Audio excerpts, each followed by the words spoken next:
The chaotic brilliance of Ginny and Georgia Season 3, a Southern Gothic soap that bites back. There's something oddly captivating about a character who can commit murder with the same finesse they'd use to ice cupcakes. And that's Georgia Miller in a nutshell. In its third season, Netflix's Ginny and Georgia fully embraces its dual nature, part domestic drama, part psychological thriller, and entirely unpredictable.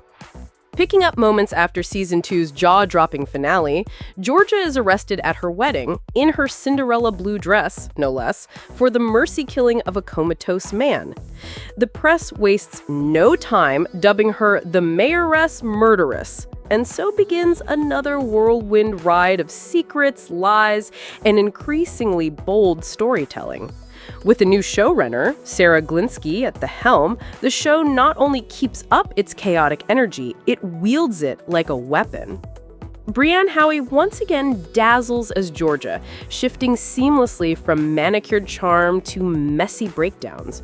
Whether she's sobbing in a tub or rhinestoning her ankle monitor, she owns every beat of her character's contradictions. Georgia isn't just a mother or a criminal, she's both. And this season, she drags her entire family into her spiral. That shared burden is where Season 3 finds new emotional depth. Antonia Gentry's Ginny is no longer in the dark about her mother's past, and her quiet resilience anchors the season. Young Austin, traumatized by what he's witnessed, becomes more than just a sidekick. He's a time bomb in footy pajamas. What makes the show tick isn't the wild plot twists, though there are many, but the messy, magnetic bond between mother and daughter. Their relationship remains the series' emotional core, fraught, codependent, and occasionally explosive. Flashbacks continue to peel back Georgia's traumatic childhood, giving context, not excuses, for her actions. She's not just dangerous, she's damaged. Season 3 doesn't just flirt with chaos, it runs off and marries it. The back half descends into full courtroom drama, complete with secret testimony and dramatic monologues. Scott Porter's Paul grapples with loving a woman he barely understands, while Zion, Ginny's father, becomes a quiet voice of reason. Their dynamic offers some of the season's most grounded moments. The teen storylines also get a welcome boost. Gentry shines in therapy sessions that unpack Ginny's anxiety and grief with rare sincerity. Marcus, played by Felix Millard, delivers a heartbreaking portrayal of depression that never feels overdone. Max, played by Sarah Weissglass, remains a scene stealer, her glittery energy now tinged with sadness. And Abby, played by Katie Douglas, finally gets the spotlight, struggling with body image and self-worth in deeply affecting scenes. Even young Austin has a moment.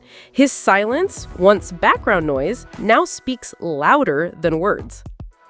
What sets Ginny and Georgia apart is its refusal to stick to a single genre or even tone for too long. It veers from trauma to comedy, from high school drama to true crime thriller, all in a single episode. It shouldn't work, but somehow it does.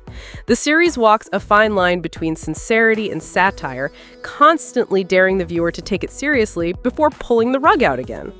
That said, not every twist lands. Some plot turns feel a bit too convenient, and the show's genre hopping can be disorienting. But even when it stumbles, it does so with flair.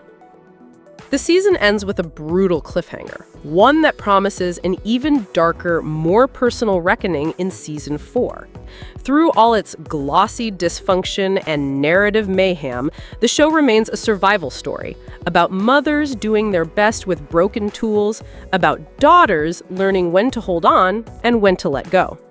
Ginny and Georgia may be a hot mess, but it's a hot mess with purpose, with sharper emotions, stronger performances, and higher stakes than ever.